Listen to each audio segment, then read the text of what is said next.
Hello friends, welcome to Abhi evergreen lifestyle. இன்றைக்கி இந்த வீடியோவில் உருளைக்கிழங்கை வச்சு ஒரு மசாலா வறுவல் எப்படி செய்கிறதுன்னு பார்க்கலாங்க. இந்த சைடிஷ் சப்பாத்தி, தயிர் சாதம், அப்புறம் வெரைட்டி ரைஸ், ஏன் வெறும் சாதத்துக்கு கூட ரொம்ப அட்டகாசமான சைடிஷ்ங்க. எப்பயுமே நம்ம உருளைக்கிழங்கு கட் பண்ணி போட்டு செய்வோம், அந்த மாதிரி இல்லாமல் இந்த மாதிரி மெத்தடில் ஒரு தடவை செஞ்சு பாருங்கள். ரொம்ப அட்டகாசமாக இருக்குங்க. வாங்க இது இப்போ எப்படி செய்கிறதுன்னு பார்க்கலாம்.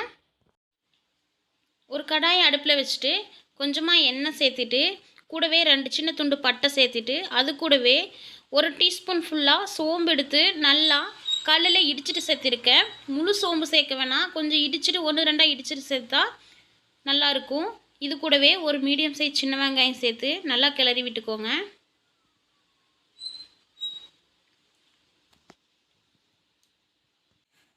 நீங்கள் எப்போவுமே உருளைக்கிழங்கு செய்யும்போது சோம்பு, பட்டை இந்த ரெண்டையுமே சேர்த்து செஞ்சு பாருங்கள். டேஸ்ட்டு அவ்வளோ அருமையாக இருக்குங்க. இப்போ இது கூட ஒரு கொத்து கருவேப்பிலை சேர்த்து நல்லா வெங்காய கலர் சேஞ்ச் ஆகிற வரைக்கும் வதக்கிக்கலாங்க.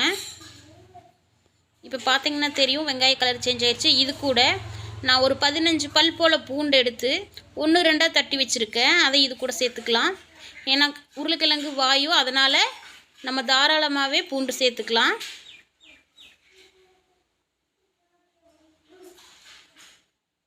பூண்டு சேர்த்துட்டு செய்கிறனால நம்மளுக்கு வாயு பிரச்சனை எதுவும் வராது. இப்போ பூண்டோட பச்சை வாசனையெல்லாம் நல்லா போகிற அளவுக்கு 2 நிமிஷத்துக்கு இப்படி வதக்கி விட்டுட்டு இதில் நான் 2 தக்காளியை இப்படி கட் பண்ணி வச்சுருக்கேன். இதை இது கூட சேர்த்துக்கலாம்.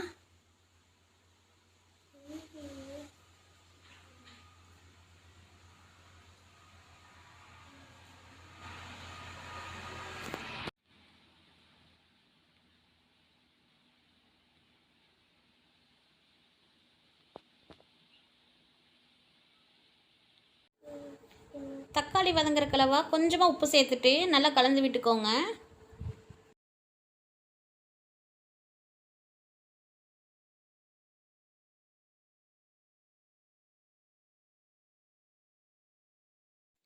இப்போ பாருங்கள், தக்காளி நல்லா மசிச்சு வந்துருச்சு. இப்போ இது கூட கொஞ்சமாக மஞ்சள் தூள்,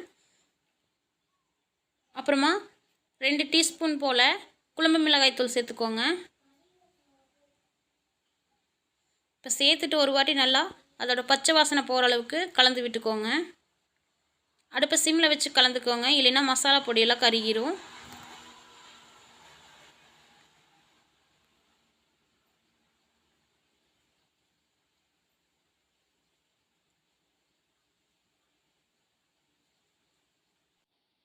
இப்போ பாருங்கள், எல்லாம் வதங்கி வந்துடுச்சு. இப்போ இது கூட நான் ஒரு 4 உருளைக்கிழங்கு நல்லா தண்ணியில் வேக வச்சு உப்பு போட்டு வேக வச்சு பீஸாக கட் பண்ணி வச்சுருக்கேன். அதை இது கூட இப்போ சேர்த்துக்கலாம். உருளைக்கிழங்கு வேக வைக்கும் போதே கொஞ்சமாக உப்பு சேர்த்து வேக வச்சுருங்க. இப்போ இதை நல்லா கலந்து விட்டுக்கலாம்.